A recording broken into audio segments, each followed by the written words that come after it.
Teams meeting so that people are able to go live, especially given that it's a Sunday. They're able to watch it after the fact. All of you who I see in your car, I hope that you're safely parked. Safety first, second, and third. We love you. All right, let's go. So we are going to start again with an incredible grounding practice from our friend Caitlin, who you'll remember from last month. She just took us to another place, and we're so grateful that you're back, Caitlin. So thank you for leading us in a collective practice to settle into this space and really just bring the intention of the temple into this digital experience that we're co-creating. So without further ado, I will hand it over to you, after which we have a very special guest. We have the lead artist from the Temple of Promise, Jazz, who is here and who's going to share his experience as the lead artist and his advice to us this year. And then we're going to give you a number of updates live from the Loom, what we've been up to, ways we'd love for you to participate. All right, without further ado, Caitlin, I hand it over to you for our grounding practice. Oh, thank you, Glitter Kitty. Thank you so much for having me back. Such a treat to be here. Yeah, I woke up and I was just like, I'm so excited to be back with you special humans. And yeah, so before we get started, we did this last time. So those of you that were here are familiar with this. We're going to have you on the view on your upper right-hand corner. You're going to click gallery view so that you can see more of who's here. And we're going to be using that in just a minute. So we'll start by just closing the eyes and just allowing the sensations, your energy, your awareness just to drop from the thinking mind into the body. And as you do this, I want you to tune your awareness to your feet. So how aware of your feet are you in this moment? And so just putting your awareness on your feet, both right and left feet. And then even putting your awareness into both of your legs, your right and your left legs. And so we're just distributing energy awareness from mind into body. And so just like you were to fill up a cup of water, I want you to start to fill up your legs and your feet with energy and awareness. So just allowing your awareness, your energy to percolate into your lower legs, your feet. And just taking a moment to settle.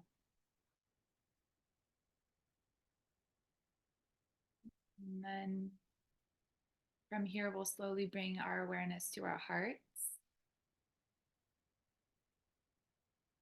and feeling the heart space, and just take a moment to check in.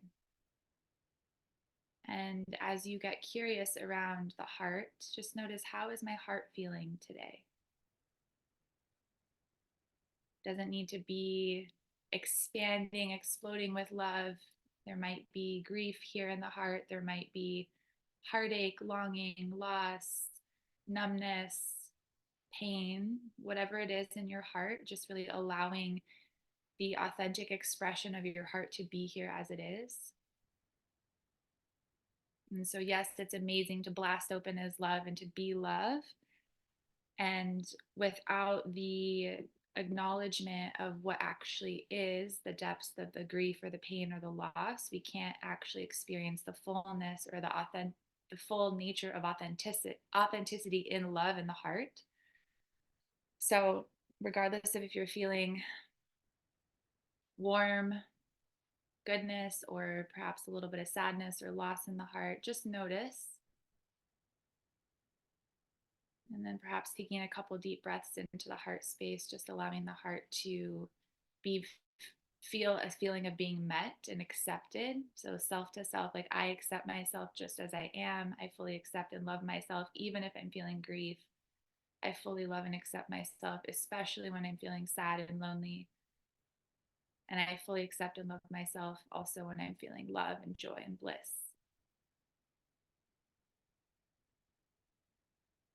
Hmm. And then if the mind has started to wander, no worries. Just like a balloon, you're like bringing it back, grabbing that string and bringing it back into your heart. And then as you're continuing to be aware of the heart space, I want you to notice for a moment that you're not alone here in this space.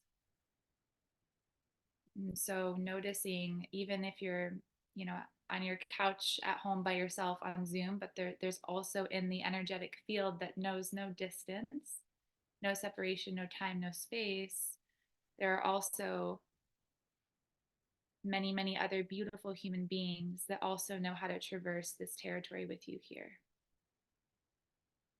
And so see if you can notice, or see if you can allow your awareness to notice the other, feeling the other hearts in this space, feeling the other perhaps shared experiences of grief or loss or longing or joy or bliss. And although we might have different walks of life, different gender, different hair, different ages, different life experiences, the one thing that makes us the same is that we all have this heart and this feeling. And there are plenty of things in the world that can create a feeling of separation. And so, how fitting that this temple is all bringing us together to remember.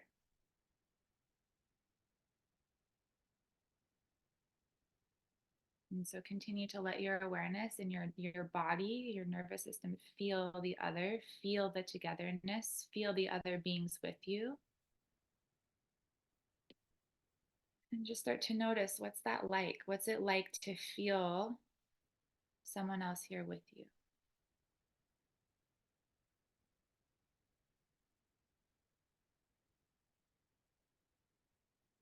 Beautiful. And then as you continue to stay in your heart's awareness, the felt sense in your heart. So it's one thing to think about your heart, it's another thing to feel or be in the heart. So feel the heart.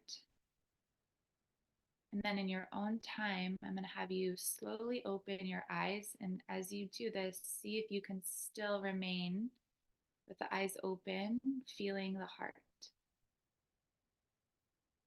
And then I want you to find a gorgeous human being on the screen that calls your awareness. And they don't need to know they don't know if you're looking at them or not.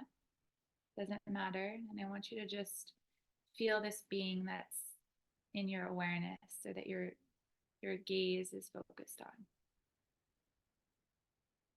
And so as the word together implies, if you break it up, it's to get her. I'm going to add him, or however you identify. So to get her, to get him, to get they. Right? And so what's it like to really get this person's world without needing to know anything about them? What's it like to just feel them? And what's it like to feel that also in this moment, someone's getting you? Someone's getting your world without even saying anything. What's that like? And so as you continue to focus your heart and your awareness on this beautiful being, just sending them all the magic, all the sparkles, all the love, all the warmth, like the best wishes. It's like it's their birthday. Like, I just wish the absolute best for you. I don't even know you, but I love you. Right? And that's one of the beautiful things about the burn is we fall in love over and over and over and over and over again, with art, with people, with experiences. And so as we come to a completion here, I want you to notice that there's almost like an infinity sign or an 8. As you're getting this person's world and giving them love, you're also simultaneously soaking it in. So it's not like you're giving from a place of giving, like just giving, you're also receiving in this moment. So just taking the next 30 seconds to feel this infinite well of to get her, him, they, the love that exists here with all beings, regardless of space, time. Yeah.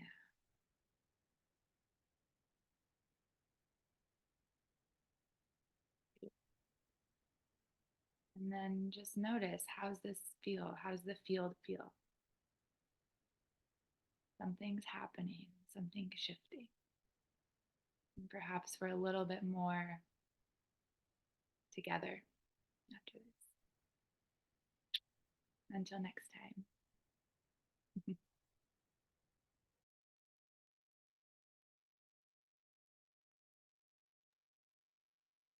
Thank you, Caitlin, for that beautiful practice.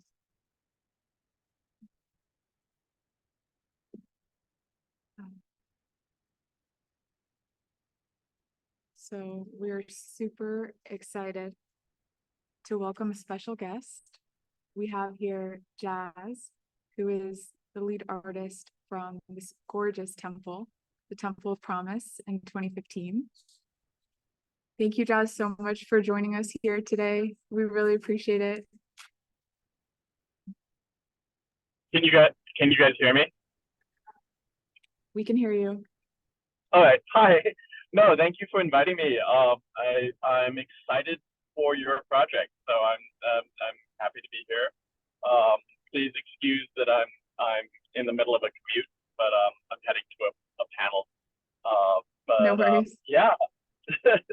I can't believe it's been almost. It scares me that it's been almost 10 years since I did this, because it really was just a big inflection point in my life. There's before temple and there's after. And it was really one of the greatest experiences I've ever been able to be a part of. So I'm still a little bit in awe that that it happened. But and you're embarking on this journey now too, so I'm so excited for you. That's fantastic. Thank you so much for acknowledging that. Oh, sorry, it's a little delay. Go ahead. Oh yeah, no, I was gonna say, yeah. What would you like to talk about?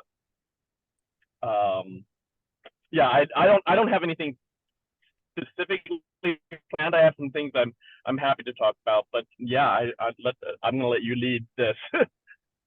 Yeah. Well, so we thought it'd be really special to invite a lead artist from a past temple into this conversation. And we'd be very curious to hear your perspective on, sorry, I'm hearing my echo. We'd be very curious to hear your perspective on your experience and also the best practices that you want to share with our team as we embark on this journey. Any advice that you might be willing to share with every volunteer who's here today, who's here physically at the Loom, who's here energetically on the Zoom, as we co-create this temple together over the course of the next few months.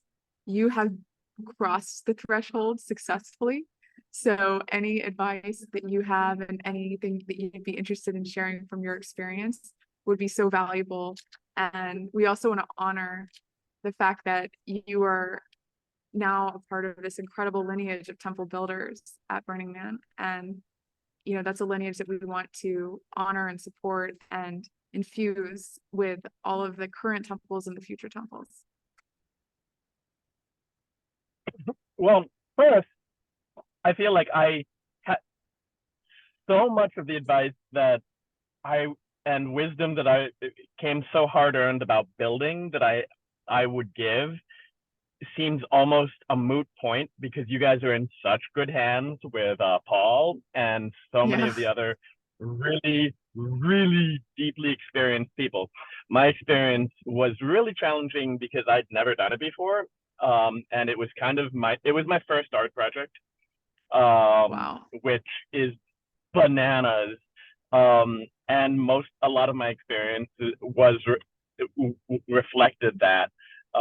So all of the things that were difficult were in many ways owing to that, and my personal lack of experience.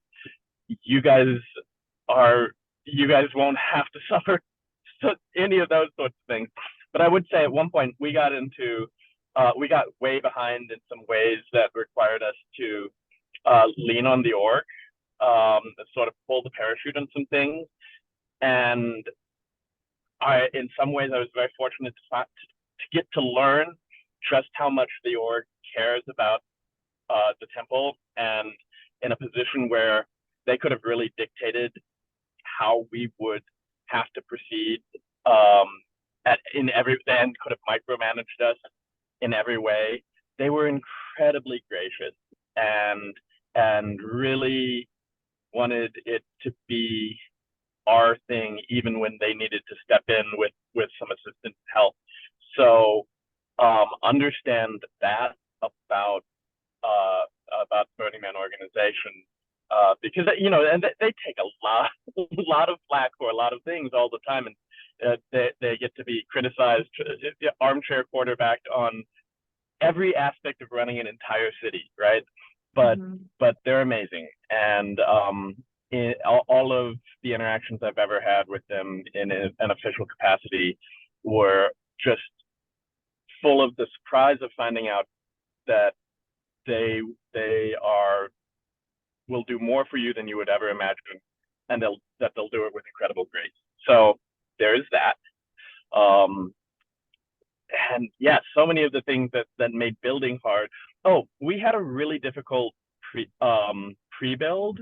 And the next year I was on a project, Dan Sullivan's Catacomb of Veils had this. I was so jealous. Their pre-build was going so smoothly, and I was just like, this is what it should be like, and why was it so hard? But when we got to Playa, our build was actually really smooth. And then Dan's project, they got hit by the biggest storm, and their build was just brutal. If you have the choice, a rough pre-build and a smooth build is preferable. You don't really have the choice, so I don't know why they're saying that.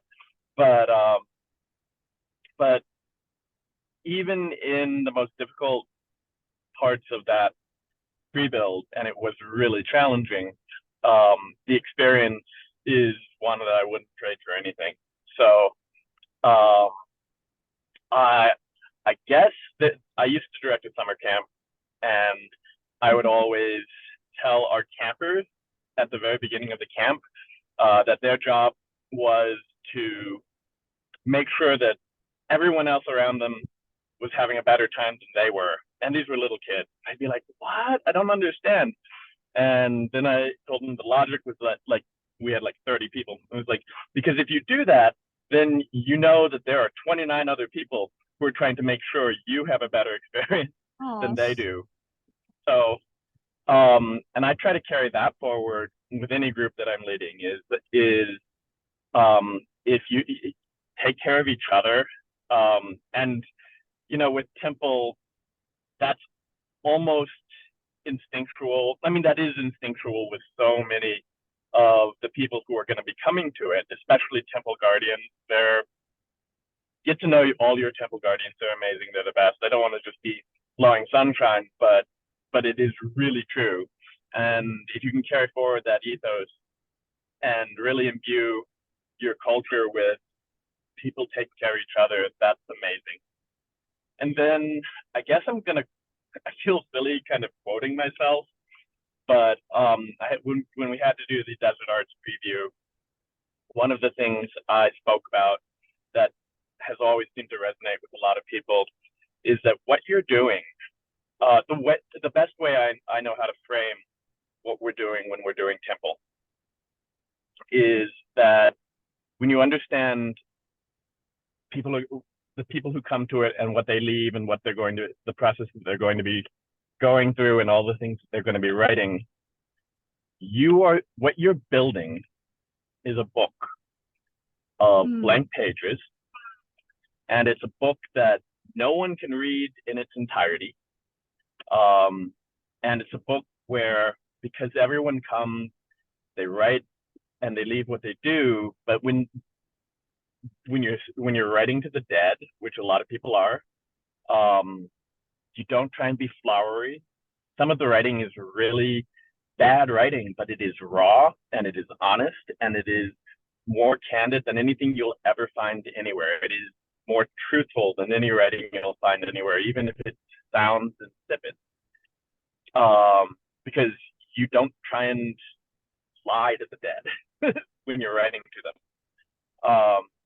And then when the moment someone walks away, it's completely anonymous. So you're as candid as you will ever be, and as it's and anyone who's been to the temple and read all of these, experienced it, understands exactly what I'm talking about there. So we're making a book of all these blank pages. No one's ever going to read all of it, but what you do experience of it, it's like you can go to any blank page, flip to a random page, and it's going to be some of the most heart-wrenching and in some cases most profound stuff you'll ever experience, and just being there at all. And in a way, I don't think anyone can ever hope to do justice to that task. And so you're going to fail, but that's okay. Because you'll also succeed a little, and that's enough. And I think I feel like I'm just rambling, but that's how I conceive of the endeavor, and it's really served me well in my build and going forward, to understand it that way.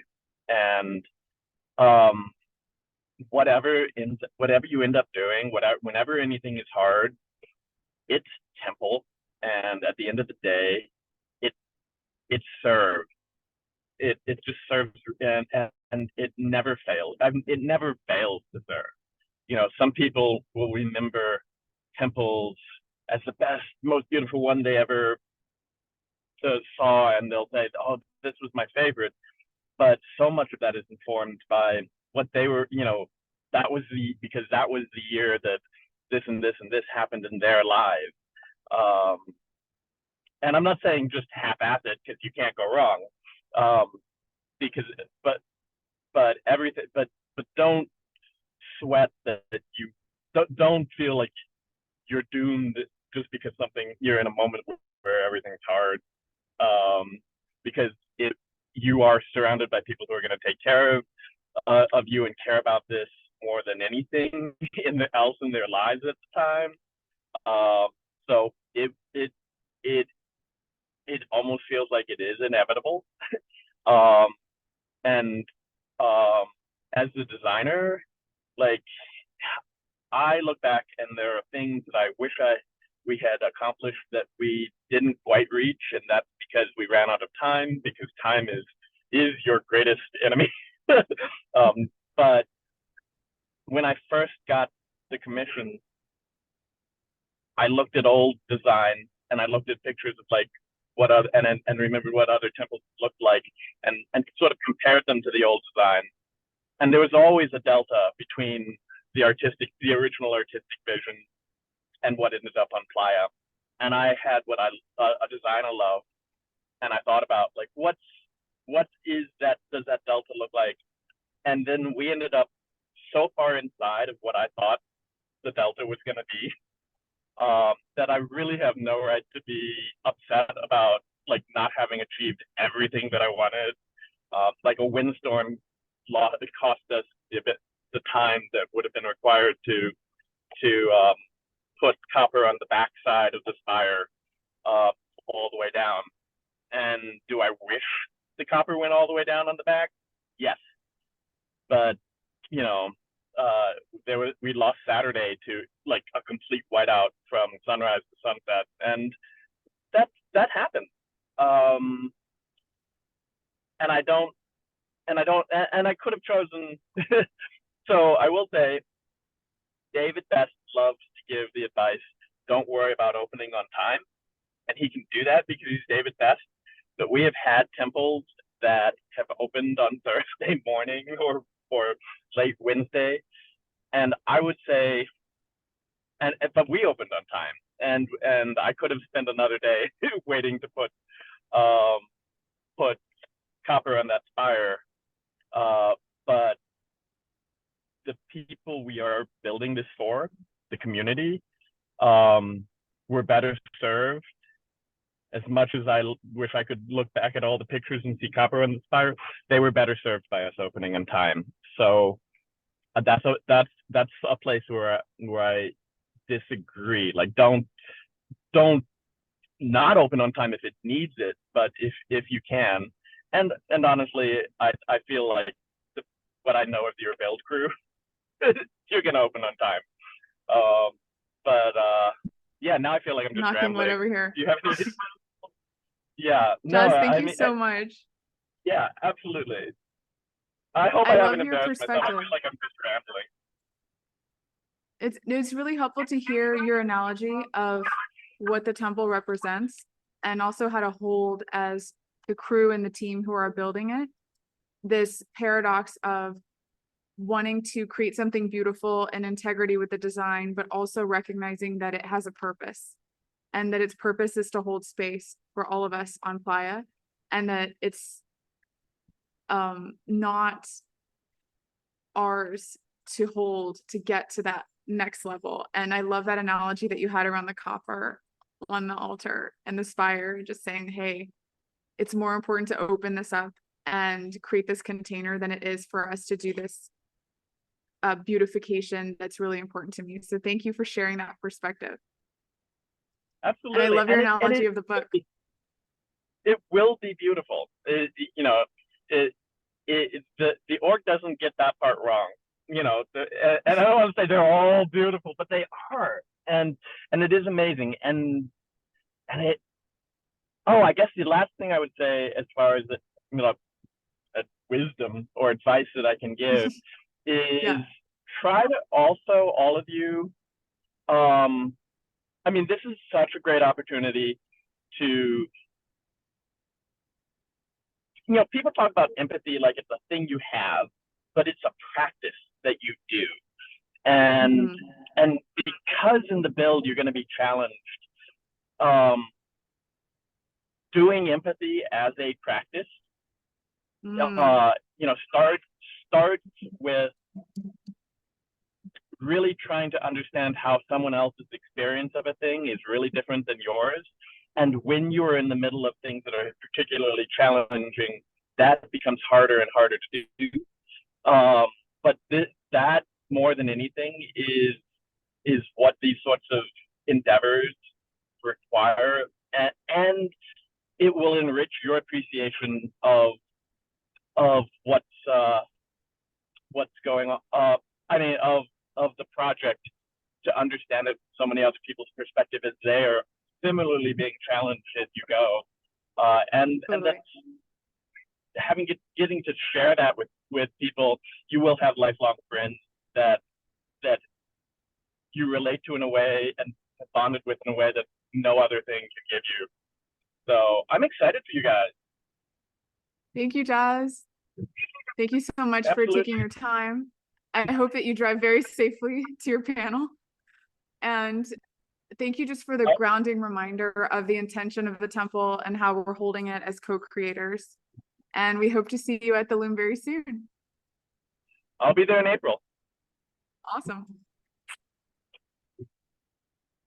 Bye. Thank you. All right. So now, speaking of the Loom, we are going to introduce you to our beautiful workspace. We're going to have Jayesh, who's one of our 2 community architects, walk you through the space and show you what we've been cooking over here since we opened in early March, and we will go from there.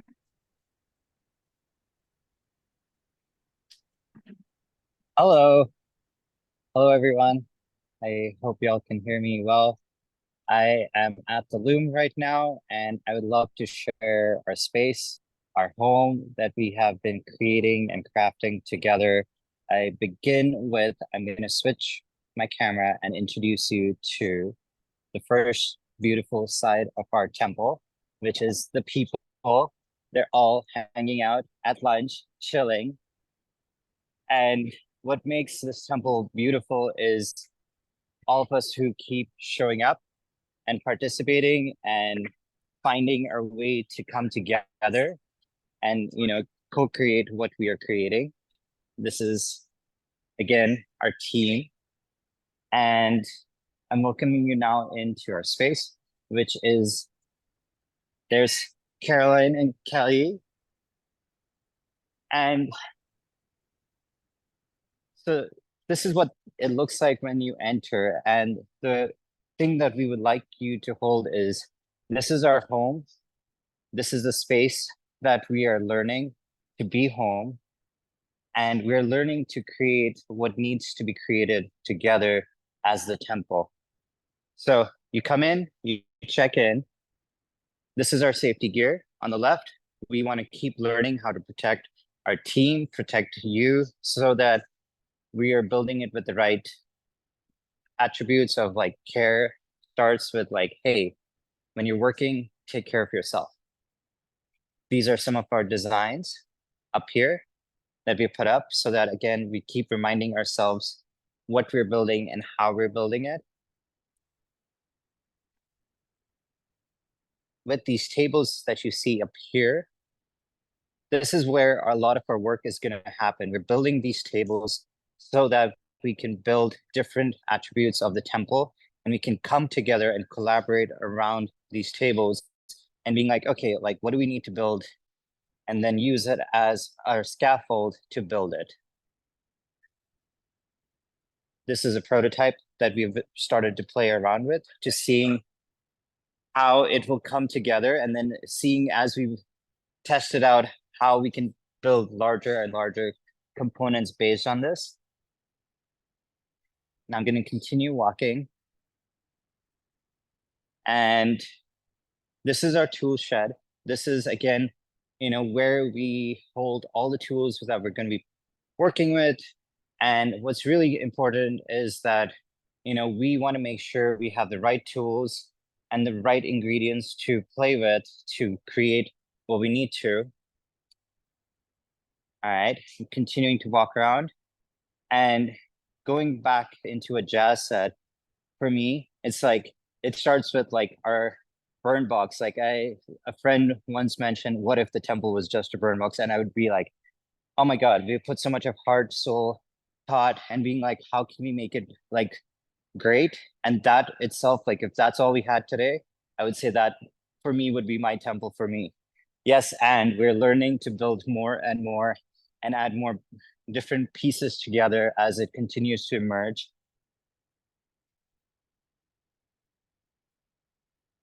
Keeping walking, and now we're in our kitchen. We believe it's really important to having a space where we can get coffee, water, share snacks, share food, and at the same time being like, okay, like, yes, it's not just a build site if you're not making sure we have pauses in our hearts and in our tummies to make sure we are well fed and nourished. That's Liz. And this is our chill space that, again, it's been a continuing learning experiment of like, what will it take to relax and create a space where someone can just arrive, sit, or if they're tired and need a place to rest, that this works. And yeah, this is our storage space. When you walk in and you're like, hey, I need to put down my personal stuff, there is a safe spot for that. So again, welcome to the Loom. We are so learning together how to be home. There is space for you in this space. And whenever you're ready to arrive, we will come together and figure out how to build this together. And if you don't know what to do, it's okay. We will teach you. We will share with you what's on our plan, and we will find a way for you to contribute. All right, back to you.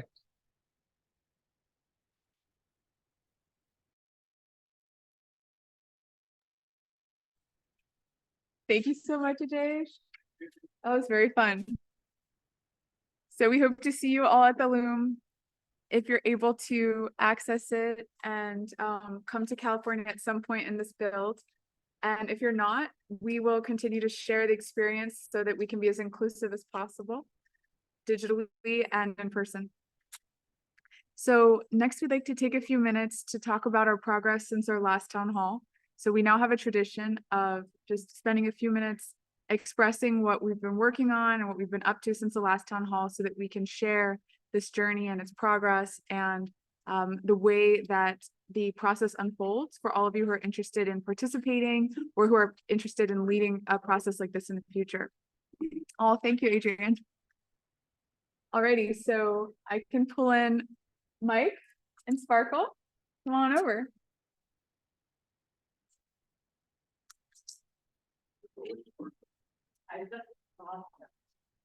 All right. We're grabbing Mike, who's our operations lead. And we'll find Sparkle, who's our build lead. He's probably building something right now. So hello. Well, I think I just, when I gave you the tour, gave pretty much an update. We did the fences. We got prototypes of those done, full scale. We have 2 different models in there, so we can just turn this. Yeah. Here, Blake. I'm in the way. You're in the way. See those lovely fences that we have? But basically, everything you see here, the whole tour that I just gave is what we've done since last town hall. This was very congested, and now it's an open space for everybody. But where is that build lead of ours? He's building something. It's all good. Okay, well. So one of the other things that we've been up to that we'll share a little more information about soon is we've been building the team. So we've been meeting incredible volunteers and leads, and oh, thank you. And you just heard from Mike, who's our operations lead. I have heard 2 people express today that they are in awe of how organized their experience has been working here at the Loom and volunteering. And I just want to give credit to where it's due. As he walks off screen, thank you, Mike, for everything that you've done to have this be so smooth and wonderful. You know, it's still March. We've got prototypes going. We've got volunteers here. We've got leads in place. This incredible team just has so much heart and is so potent and effective. I feel very, very lucky and blessed. So here are a few of the leads that we wanted to share with you. So Sparkle is our build lead. You've heard from him before on these town halls. Mike, you've just heard from, is our operations lead. Mesa, who's on the call today, calling in from across the planet. Hi, Mesa is our lead architect. So she and I worked together to create the proposal for the grant submission. Kelly, who's over here, is our comms lead. Hello, Kelly. Hello. So Kelly is really just embodying the energy of the temple in all of our communications and ensuring that everything from our fundraising campaign, which we'll be launching this week, to all of our social media is consistent with the energy that we are intending to communicate with the temple. Thank you. Yeah, you're welcome. My pleasure. And we have here Sparkle Pony coming in. We'll Who's put always Sparkle busy. on He's camera. always doing something. So it's not like, we're just fooling around here. Well, maybe a little tiny bit. Hi, Sparkle. Hi, everybody in Temple Land. We're working today down at the Loom, and I got a impromptu cameo here. How many days till the temple burns? 150. All right, he's counting and reminding us every day. Thank you, Sparkle. All right, so this is just an incredible team. I just want to highlight some other people here. We've got Ajesh, who you heard from, who gave you the tour, and Jen, who is responsible for the fact that as we speak, you can see the correct PowerPoint slide on the screen. We love you, Jen. Thank you. Ajesh and Jen have been architecting this community, being so thoughtful about how do we create an inclusive environment and how do we live our values here at the Loom and in every touch point that we have digitally. And then we are super excited that Brian and Jack have joined us as the fundraising leads. So we are kicking off a crowdfunding campaign, and we'll talk about that a little bit. And then we also have a number of events that are being hosted around the world to support the temple build already. So this is just an incredible initiative that's coming off the ground. We've got Adam in project management, and Trijay, who is our Jedi counselor, as a veteran temple builder, and the whole Temple Builders Guild community, and the Nonstop Simon as our Leave No Trace lead. So we just got an incredible group of people. We wanted to introduce you. You're going to be seeing all these faces and hearing from all of us over the course of the next few months. And that is our update from last time. So without further ado, we're going to move on to the next part of our agenda. So if we could just go to the agenda really quickly. Thank you, thank you. We're going to talk a little bit about our call to action for volunteers. Jen. Hello. All right. So thank you everyone for joining so far. We will be putting up the slide basically every week. Every month. I have multiple earpieces in right now. So every month we want to make sure that folks who are joining us or who have joined us so far understand where we are at and what we're looking for support on. So on the right side, you'll see we already showed this last time, but there is a volunteer FAQ. So if you have any questions about how to get involved, where is the pre-build, what time are you all building at, where do I park, even the smallest questions, check out the FAQ. And if you don't have the answers to that, you can always get to us at volunteer@2024temple.com. So in terms of what we're looking for next to activate, under the plan section, you'll see that fundraising is bolded, and Caroline will go through what the call to action for that is next. But essentially, we're going to have another fundraising call. We did one, I think, a month ago, and this one is going to be one where we're going to have a call on Sunday, March 31st. That's next weekend at 1 p.m. to talk about fundraising. In terms of the build side, of course, you saw the space already. You see that carpentry is being activated. The next two areas we're going to activate, or the next area we're going to activate is the textile arts. So to get that work stream going, we're going to be doing a call also next Sunday at 11 a.m. Pacific. So if you're interested in working in textiles or supporting us in any way, you have ideas, you want to converse about that further, please put that in your calendar. We're going to have the Zoom link on our website. So if you go onto our website in the events section, you'll be able to see the description for the textile arts call and the Zoom link to join there. So keep an eye out for that. And then going to the third category, so on the support side, we are continuously looking for folks who are looking to support us in multiple ways. So if you're interested in joining us and supporting us financially or via goods and services, those are always elements that you can email us about and get in touch with. If you're looking to actively work with us this year as a Temple Guardian, I know Spanx is on the call. There are tons of support services there as well and opportunities to get involved. So please reach out to the Temple Guardians if you would like to be part of that this year on Playa. We're also continuously looking at coaching services, healing arts for nutritious foods. So if those are areas that you feel called to support us on, please just get in touch, share with us what it is that you'd like to help with. And we're very happy to connect you with things moving forward.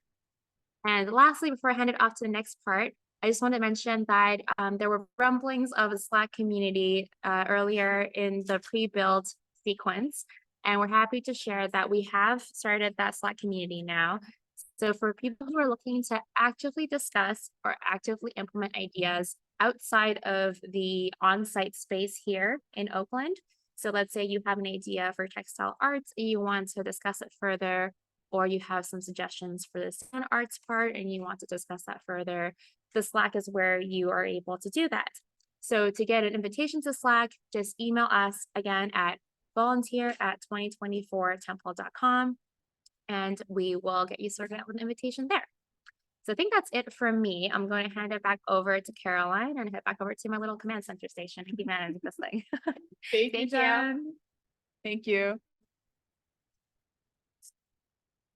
Awesome. Wait, how'd you do that, Jen? She's magic.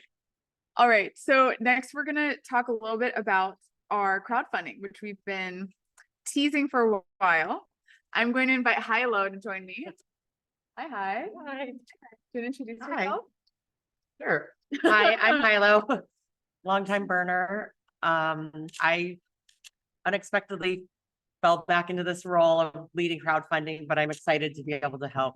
I mean, the temple's so special, so any way to be involved is pretty amazing.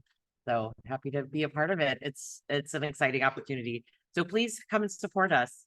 But you'll hear a lot more about this in the next coming couple days. It's going to be next week is the big launch. So please pay attention to what's coming out to you messaging wise. Both we'll be sending it through all the channels, email, all the social media channels. You'll probably hear from the official org, but if you could help us spread the word and get it proliferated out to other people in the community who maybe aren't directly tapped into the temple and everything that we're working on here, but if you could help spread that through all of your networks and everybody you know, and even people, I think, beyond the Burning Man community, people who haven't been out to the playa. I think the temple is such a special thing. I've had people in the past who have sent mementos out, even though they have no intention of ever coming to Burning Man, but of loved ones and memories that they wanted to sort of express through that way. So it's just really special to Burning Man, the Burning Man community and beyond. So everything that you guys can do to help make this a reality, especially for those of you maybe who aren't able to be here physically to help. Obviously, the financial support is such a huge contribution. So yeah. Beautifully said. Thank you. Yeah, thank you. So all of you have received this email that you see on the right-hand side of the slide. This went out to all of our listservs, our volunteer listserv, our information listserv. If you haven't received this email and you have been on our listserv, or if you'd like to receive it again, or if you have any other concerns, feel free to chat us. We'd love to remedy that. Make sure you have all the information.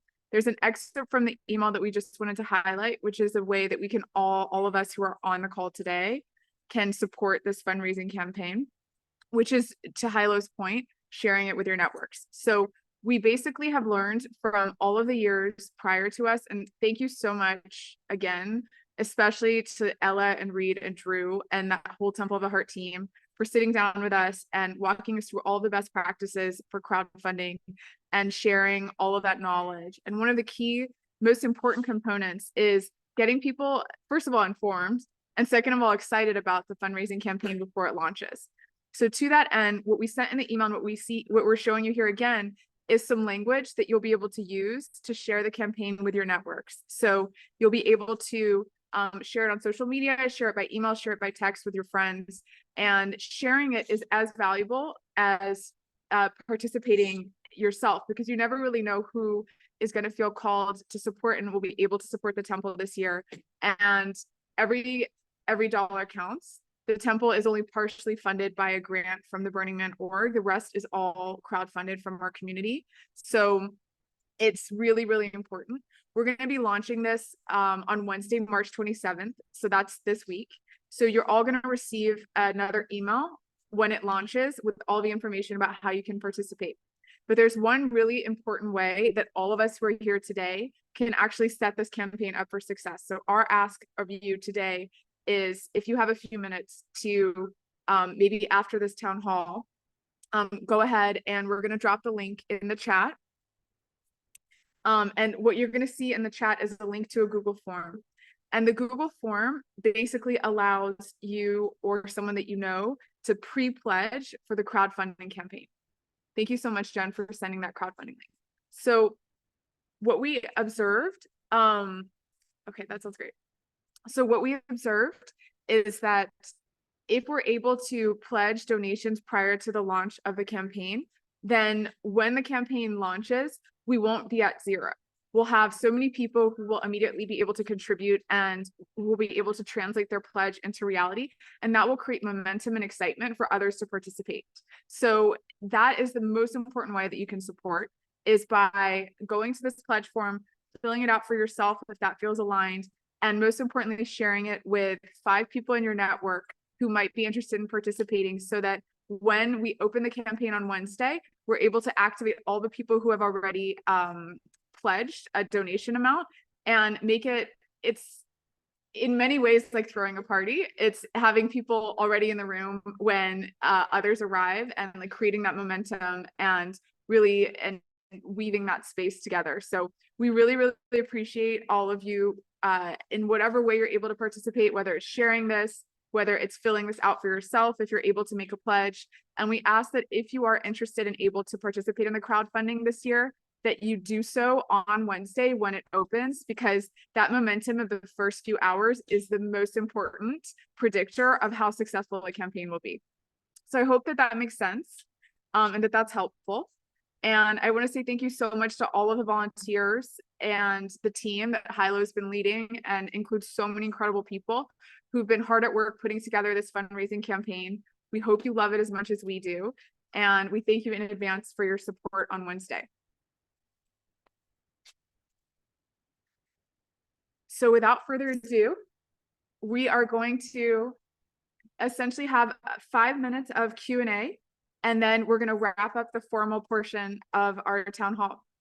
So if you want to drop your questions in the chat, or if you want to just unmute yourself and ask questions, we want to give you an opportunity to respond to some of the information that we've been sharing today.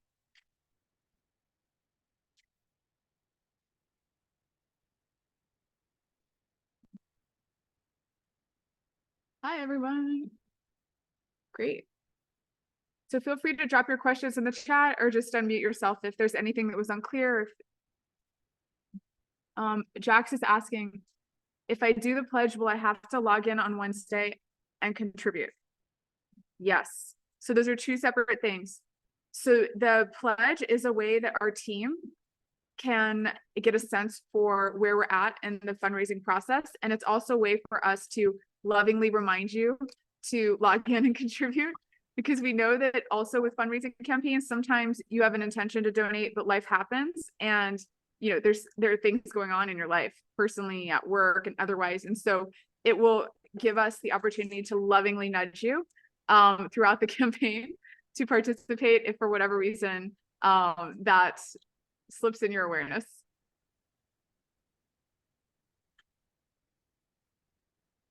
All right, Spanx. Hi.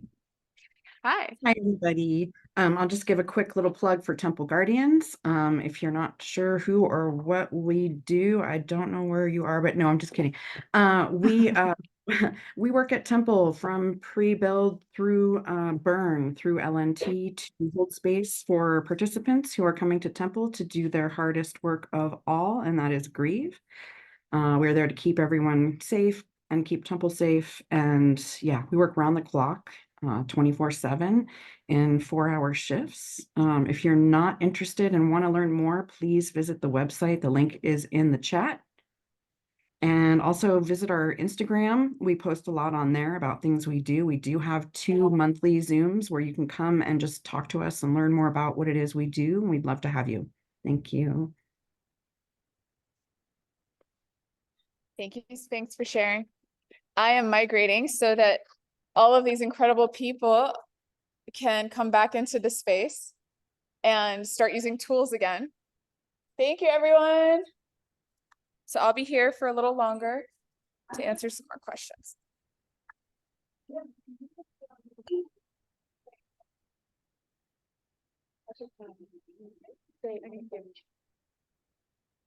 Anton. Hi, Caroline.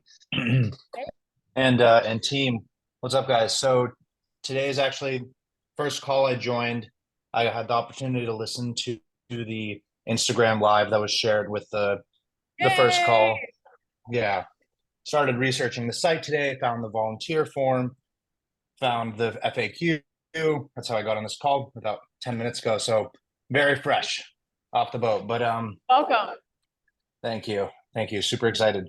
Yeah, basically just as a new entrant, to like really excited to help, want to come early and actually build, want to get involved in like the project management side and whatever I can remotely, try to even fly to SF, and come help out. But generally, fill out the form with what I'm interested in. Is there anything else I should be doing, or is that the right way to start? I think that's wonderful. So if you fill that out, sorry, I can hear myself here. So if you fill that out, what our team does, so we've got Jen here at the table right across from me, is then they can receive that information and they can reach back out to you to help you align with the team and with the needs of the project based on where we're at.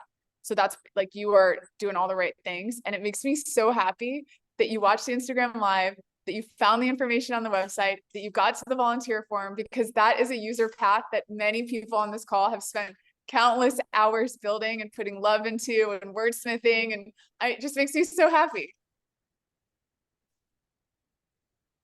Yeah, I just want to jump in here and also add that if there is something that you're particularly you feel called to join in, you can always email us anytime and just say, hey, like this is a thing that I really, really want to do. I don't know if the work stream has started for it yet or not, can I get involved? When you do send in the volunteer form submission, what happens is that when we have those opportunities aligned with, let's say, textile arts. So for example, anyone who's checked off textile arts is going to get an email from us this week saying, hey, we're going to be doing a textile arts Zoom call next Sunday. Please join if you can. So if you haven't signed up before that call has come up, then it's good for you to be proactive about reaching out and saying, hey, like, I want to get on this, because there's a chance that that email went out for the thing you're interested in before you joined, or maybe it hasn't gone out yet. So feel free to be proactive about how you want to reach out. I hope that answers your question, Anton. And I'm so happy that you joined and did all of those things. It just warms my heart. All right, so it is officially 1. So we are going to conclude this town hall. I will hang back and answer more questions and support in whatever way I can. But we want to be respectful of your time. So for all of you who don't have questions or who are not interested in continuing the Q&A, we love you. Thank you for joining. Thank you for joining again. We hope to see you here at the Loom. We hope to continue to see you here in our monthly town halls. And we are all a community together, and just so appreciate that we're creating this together. Thank you, everyone. Thank you.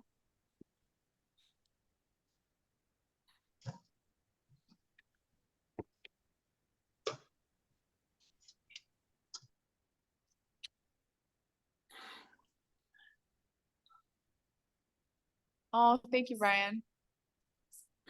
It's very sweet of you.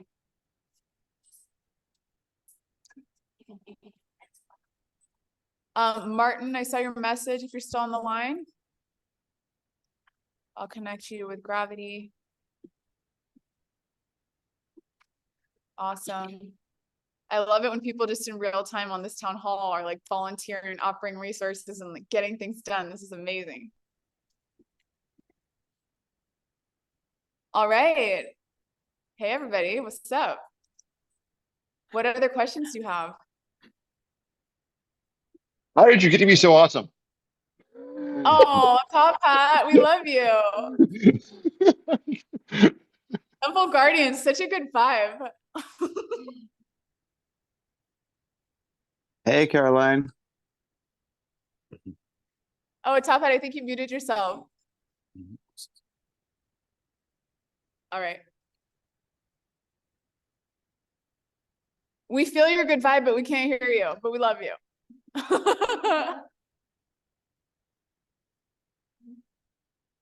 Top Hat. All right. All right.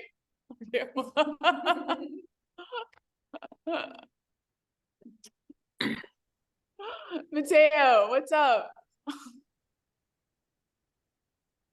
You can't unmute yourself. Okay, we're gonna figure this out. Hold on.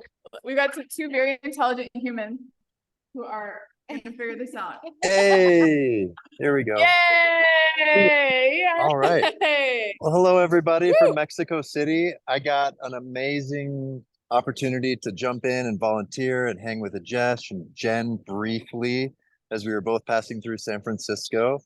What an amazing group. What a great project. I love the Loom.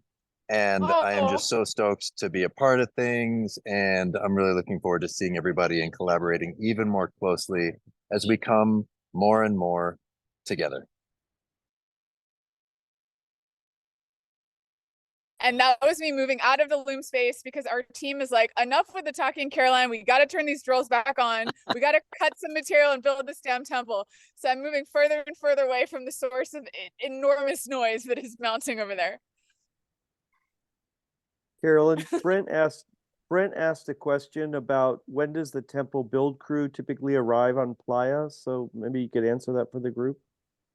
Yeah, absolutely. So the temple build crew arrives on Playa in early August. I believe this year, the very first group of people will be arriving August 8th, if I'm not mistaken, maybe August 9th. And then we sequence the groups of people. So it's not the full crew arriving the first week. Like, we want to be able to manage people's energy and be respectful of the fact that it's a long time to be on Playa. So we'll start out with you know, a couple dozen people, and then we'll build up to the full crew the week prior to event week. Got it. When do you anticipate moving into the city? I believe we move into the city on Wednesday. On Wednesday of Build Week? Yeah, right before the gates open. It's Great, thank generally you. a phased move.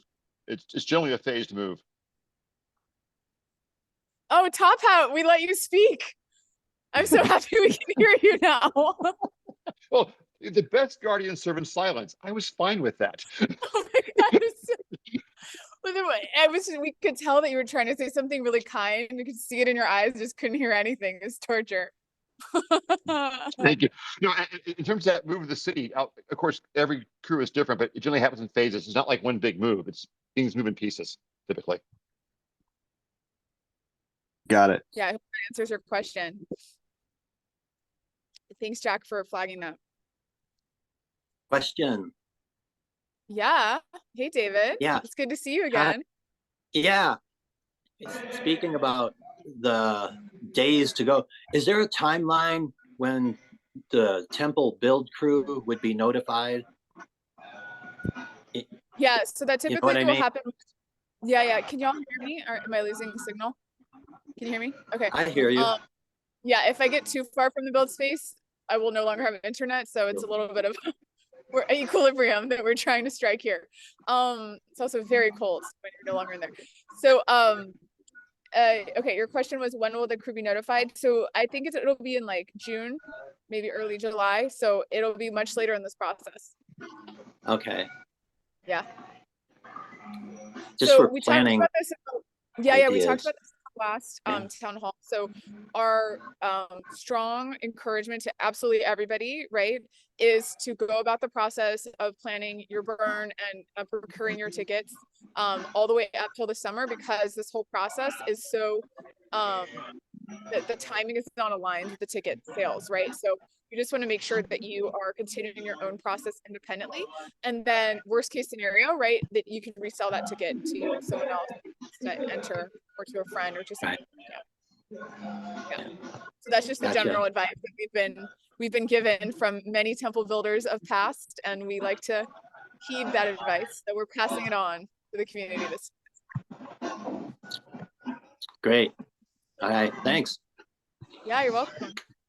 Wait, someone else had a question. I Okay. do. Hey, Jack. I just had I mean, I probably would be able to find this, but since you're on the phone, I've got a couple ideas around the music side. Where is that conversation? That's all in Slack, and is there somebody in charge of music, and has that all been Yeah, taking that's a place? great question. So we have a few incredible volunteers who've stepped forward and who've expressed that they want to be our sound lead. That's not a role that we've confirmed yet, and so that's something that we'll have confirmed before the next town hall, if not sooner. It's something that's a little further along, like it's a little further on in our process. Okay. Can I just share really quickly this idea? Yeah, sure. So there's this situation, if you go out in nature and birds start singing right before sunrise, and there's this cacophony, and I thought it'd be so cool if in the morning as dawn was coming, if we could have natural sounds of birds singing in the temple.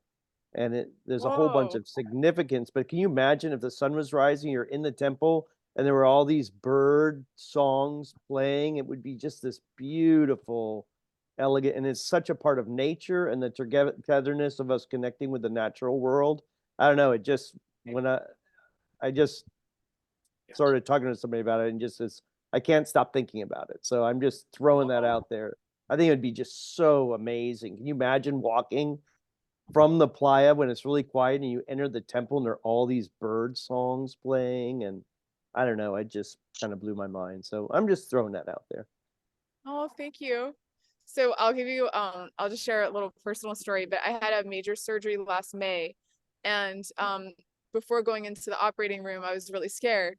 And my friend made me a playlist of bird songs at sunrise, and it really helped me just relax into a place of more trust in a way that, lyrical music wasn't really doing it for me. And yeah, it's just so special that you brought that up. It's something that I've experienced personally as really powerful.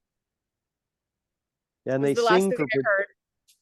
they sing for, it's like a protection thing, and just it's, I don't know, Yeah. it's really special. So I'm glad you had that moment, and I'm feeling it. Like I'm like, oh, if we could do that, I'm going to be out there like at dawn and the sunrise. It would just be Yeah. something so magical, because there's so little life, natural, animal life other than us. Mhm. And I just thought there's something, I don't know, it's sort of blowing me away when I think about it. So thank you for letting me share. Seeing those For ravens sure, out there. Jack. I'll loop you into those conversations because it's on my to-do list for next week's build weekend to meet with the people who are interested in being sound leads and some of the volunteers. So this is like imminent, and so I'll just make sure to include you in that. Thank you. Yeah, of course. Hey, haven't you seen some of those ravens out there? Yeah. And my On playa an name is occasion. Raven. My playa name is Raven too, so that fits. Yeah, some of those ravens might just haul you off and roll you in a back alley, but yeah.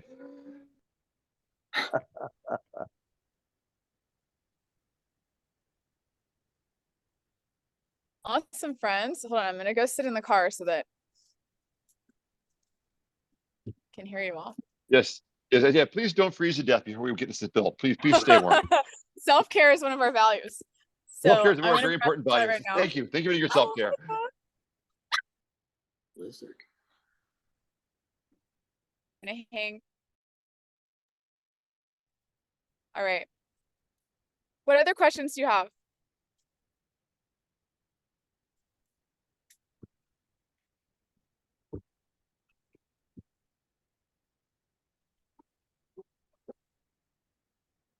Julie has a question. Julie, do you have a question? Yes. Sorry. Come here. Julie wants to get in the Zoom. Sorry. We have a very active puppy here.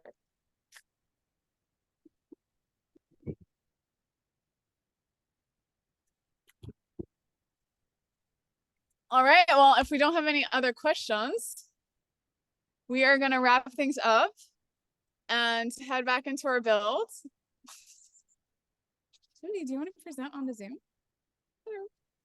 Yes.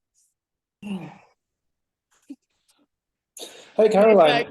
You spent many a Zoom with this. Yeah. So I just messed up time zones. I just unfortunately missed the meeting. Hey, Christoph. Hi, Caroline. Good to see you again. So I don't know whether it's been asked before, but what exactly is there at the moment to be done remotely? Is that what? I'm sorry, can you say that again? What is there at the moment that can be done remotely to Oh my gosh, so much. So first of all, so the whole thing that we were talking about, the whole fundraising thing, were you here for that? No, unfortunately, I just missed the whole meeting because I messed up time zones. Oh, okay, no worries. An hour late, So, very sorry, and I'm very sad to have missed it. No worries. So essentially, so this week we're starting our fundraiser on Wednesday. So absolutely, if you have any friends who are burners, who are not burners, who are curious about the temple, who may want to support, I feel that sharing that is really helpful. It's really important this week that we kick off the fundraiser with as much momentum and support as possible, because that will kind of set the tone for the general fundraising for the temple. We receive $150,000 from Burning Man. The rest of the budget is funded by the community. And so, I respect and acknowledge that everybody has a different capacity to participate financially. And so whatever that is for each of us is perfect. And sharing is equally important. So being able to share it with like 5 friends who might be interested in pledging a certain amount to the temple is really helpful. So what Jen did is she sent through a link. I'm going to repaste it. Here, I'll put it back in the chat. And that's basically a pledge page. So you can share that with your friends and you can fill it out yourself if you feel called to it, to basically say, hey, here is an amount that I'd like to pledge, so that on Wednesday you're giving us like basically the permission to follow back up with you and check in and see if you've contributed. And it's sort of like a buddy system and a way for us to get a sense for how much momentum we have and how far along we are in the fundraising process. So the reason I say that is like kind of like the scariest thing for us right now is that because we haven't launched our fundraiser, it's like we have no idea what's going to happen on Wednesday. So whenever people fill out pledges in advance, it like helps us sleep at night because we know someone's coming to the party that we've been working very hard to prepare, that we're throwing for all these people. So it goes a long way. It's very helpful, like psychologically, and it's very helpful functionally to the team. And again, like it doesn't matter what the amount is. It's just like the showing up and the knowing that it's going to be okay and that we're going to pull this off together. That's so valuable to the team. So I hope that helps. Yeah. We also have a number of other digital things. The sound project that we started talking about will be digital. The one that Jack brought up. There's a lot of project management support that we need that's digital. There's a lot of administrative support that we need that's digital. I mean, I can tell you right now, like 50% of my work is digital, right? Like organizing these town halls, like bringing in content for them, project managing, coordinating with our teams. Like a lot of it is remote work. And so there's a million ways. So if you want, we can talk more specifically about ways that you might want to participate. But we just want to reiterate that there's many, many things to do. So you're invited. And is any of the actual planning work or the scope of detailing construction dependent on what the response is for the fundraising? Is there any correlation? Is there any correlation between what? I'm sorry. Between it's bad sound. I'm sorry. Between the fundraising and like what you're going to plan afterwards, how much you go into detail or whatever. So you're asking, is there any correlation between the fundraising and what, like, you mean the crowdfunding and like the ensuing fundraising? Yeah. Well, I'm sorry, I'm not hearing the question. Like the scope of the actual planning work and the fundraising. Like, are you going to scale down when there's not enough fundraising as you expected or anything like that? Is there correlation between the fundraising? Okay, so you're asking me if there's a correlation between the outcome of the fundraising and our planning? Exactly, yeah. Okay, hopefully not. Because what we'd like to have is the funds to execute our original plan. Yes. And luckily we already have a vast proportion of the grants. Okay, sounds great. Thank you, Kelly. Everybody's checking on me. I'm like kneeling on the concrete in the trunk of my car. This is like, it's okay. We make it work. It's fine. Hi, Tuli. You want to say hi? Hi, Kelly. This is a team effort, so thank you. I came into the car to like chill, and she was very upset that she wasn't on the town hall. So that was her immediate communication to everybody. I'm so sorry for all of you on a headset. Do you have any questions for us, Tuli? Yeah, no, Tuli's been building all the fences. So she doesn't have any questions for us. She's just killing. So essentially the answer is we hope not, Christoph, which is like, you know, we have a fundraising goal. We have several strategies that we're going to implement to execute that. You know, I know that I have Jack and I have Brian who are on this call today. We have like individual events that people are organizing in addition to the crowdfunding.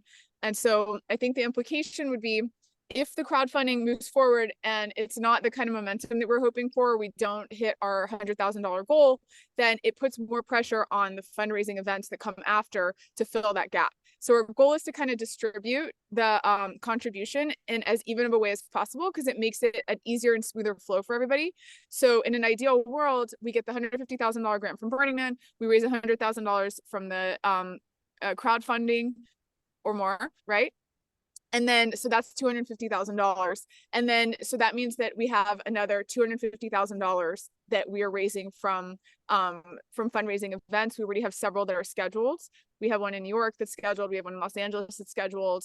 We have one in Austin that's being organized. We have a second one in New York being organized. New York is like on fire. We have a third one in New York that's being organized. And we have a potential one in Paris or London that's being organized. And so it just creates less pressure for them, right? To then come afterwards and fill that gap. So we're just trying to distribute it and manage our time and kind of be mindful so that we're not putting pressure on everything at the last minute. So the sooner that we receive our funds, the easier it is for us as a team, because it's just less mind share that we're spending fundraising and more mind share that we're spending smoothly building. Thank you. Yeah. Yeah. So one of the things, Christoph, that we'll do, and we shared this on the call, is we're going to have a fundraising call next Sunday during the Loom time, like while we're here. And the purpose of that is like anybody who's interested or anybody who's participated or anybody who just like wants to know what's going on, we're going to update everybody on that call who joins. It'll be on our website. It'll be at 1 p.m. Pacific time on Sunday. And the intention there is to check in, like, okay, we'll have had the campaign for a few days. Where are we at? How can we all help to turbocharge it as needed and share it if we haven't shared it yet, etc., so that we are maintaining that momentum. Like, it's a 1 month long process, but the first week is actually the key indicator of the whole thing. Like 80% of action happens in the first week. Okay. Yeah. Oh. Awesome. Well, I have like 1 or 2 minutes and then I'm going to go inside because we have a bunch of things that we are planning in there, and questions that we need to resolve. But what other questions or observations? Oh my gosh. All right, y'all, never bring a 7-month-old puppy to Zoom call. It's the key takeaway of today. What other questions do you have for me? Also, Mesa can attest, like Mesa and I have been on a million Zoom calls. Mesa, this is the most active she's ever been. Yeah. Of course. I confirm. When we have like 12 people on the call asking questions, she's usually like pretty relaxed. I think she can feel it. There's a lot going on here. All right, babe. Any closing questions or anything? Okay, now reading my Apple headset. Okay, so she's just saying bye. All right, I love you all. Thank you for joining again. Hey Max, it's good to see you. It's good to see. It's so fun. This is so fun. Thank you for joining. This is like a wild new tradition that we're starting. No one's ever done a monthly town hall. We're kind of crazy and kind of loving it, and we're gonna just hold both with just a lot of acceptance and love. Wait, what does that mean? A little bit crazy or a little bit loving it? Wait, Mateo, I don't know what that means. It's a K-pop version of it means love. Your fingers say it makes a little heart. Oh. Things I learned by having daughters. It's a Korean heart. Yeah, yes, exactly. Oh. Yeah. Yes, it's just like that. It's, you know, like Gen Zs do it like this too. So what you're saying is I now look 20 years younger if I do this. Okay, got it. Thank you, Julia. I learn something new every day. All right, love you guys, and see you in a month, if not sooner. Bye. Bye, guys. Have a great day. Have a great day. Bye-bye. Good night from Zurich. Hi, night, Max.